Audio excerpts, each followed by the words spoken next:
DJ Ferris. The Chicago, nigga. It's the real one. Hit me. Only one is pulling shit the fuck up. Let's get a sports talk.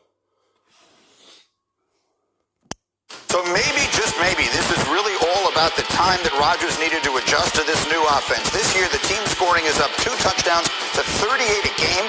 Rodgers passing is up 60 yards a game through 4 weeks, and he has half as many touchdown passes already as he did all of last year. So, Swagoo, as you watch the great Aaron Rodgers play, what is your biggest takeaway from last night? Atlanta need to just forfeit the rest of the season. That's number one.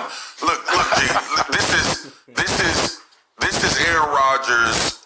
You know, you talked about his scorched earth. You talking about it took him time to adjust his offense. He only threw 4 picks last year and 26 touchdowns. He should have been in the MVP conversation last year. This year, 13 touchdowns, no picks. The same thing. He needed to be in the conversation for the MVP this season. He already adjusted to the offense last year. And he didn't adjust to it, he'd have more interceptions. He was already adjusted to it. It was just, he just wanted to connect it with his coach and LaFleur. That's all it was.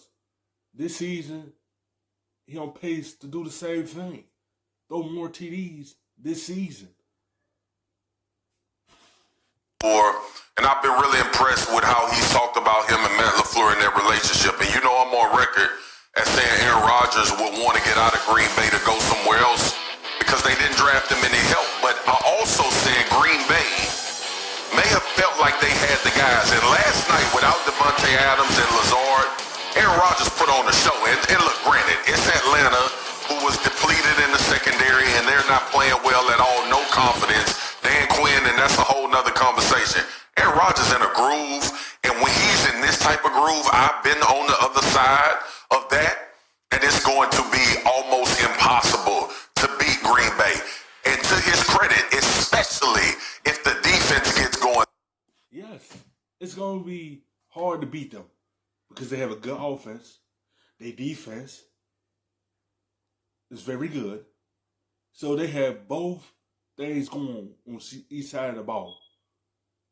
So they're going to be a tough team to beat when it comes playoff time. They are Super Bowl contenders. Darius Smith had a monster of a game last night, but Aaron Rodgers right now is in the pocket, and listen, he is slowly climbing up to being that MVP conversation ahead of Russ for me, the way he's playing, man.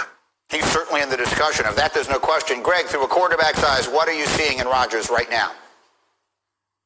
Slowly climbing up, Spears. What's the matter with you? That dude's up there, all right? Look, when you look at Rodgers, there was a point last night where I'm looking at his supporting cast, and I'm like the Indian super fans in Major League. Like, who are these guys? Because when you look at who was on the field with him, this further proves, guys, it's not about the supporting cast. Because an elite quarterback will elevate that of the supporting cast. That's why. When you have a quarterback like Aaron Rodgers that put the guys around him and trust Aaron Rodgers to get them the football, it's up to them to be productive. And they was against Atlanta. They helped Aaron Rodgers out in that game. That's what he need when he don't have his number one option and Adams out there. The other guys to step up and continue doing it more this season. But he's a quarterback that can elevate the guys around him. Around him. Even his incompletions last night were well thrown. He was 20 for 20 when targeting running backs and tight ends for 241 yards and 4 touchdowns. The guy was unconscious last night and did so with guys that many of us that follow the game and cover the sport don't know a whole lot about. Yeah, listen, no one puts more kids in private schools than great quarterbacks because they take care of all the players on their team around him who otherwise might not have a whole lot going. Jeff Saturday, are the Packers the best team in the NFC? No, I'm not a prisoner of the moment. Aaron Rodgers is playing lights out. I get it. Their offense is on fire. They also played a junior varsity team with the Falcons last night. So all his throws should be dimes, man. How many guys were wide open?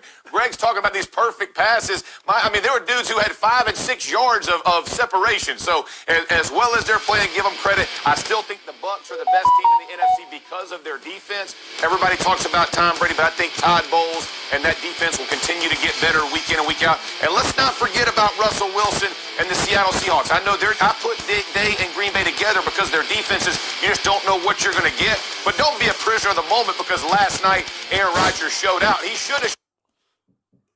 It's not being a prisoner of the moment. He's doing the same thing he did last year and this season. I get it. The Bucs have a good defense, but their defense this season kind of been up and down a little bit. They still trying to find their way like they did last season. Packers defense trying to do the same thing, but they potentially is the best team on that side. Like, you're talking prisoner of the moment, y'all doing the same thing with the Bucs. Been prisoner of the moment. Like, the Bucs still trying to figure out a lot of things. Like, the difference is the Packers been together longer. And Seattle, yes, like that's a debate because of how Russell Wilson playing for Seattle and how that team is. Showed out. He did what he was supposed to do. They executed. Hats off to him. But we still got a long way for this season to go. We do. We're only at the quarter pole, but it is remarkable that the 3 best teams, it appears, in the NFC are led by Tom Brady, Russell Wilson, and Aaron Rodgers. That's good stuff as we head down the stretch. Thank you for watching ESPN on YouTube.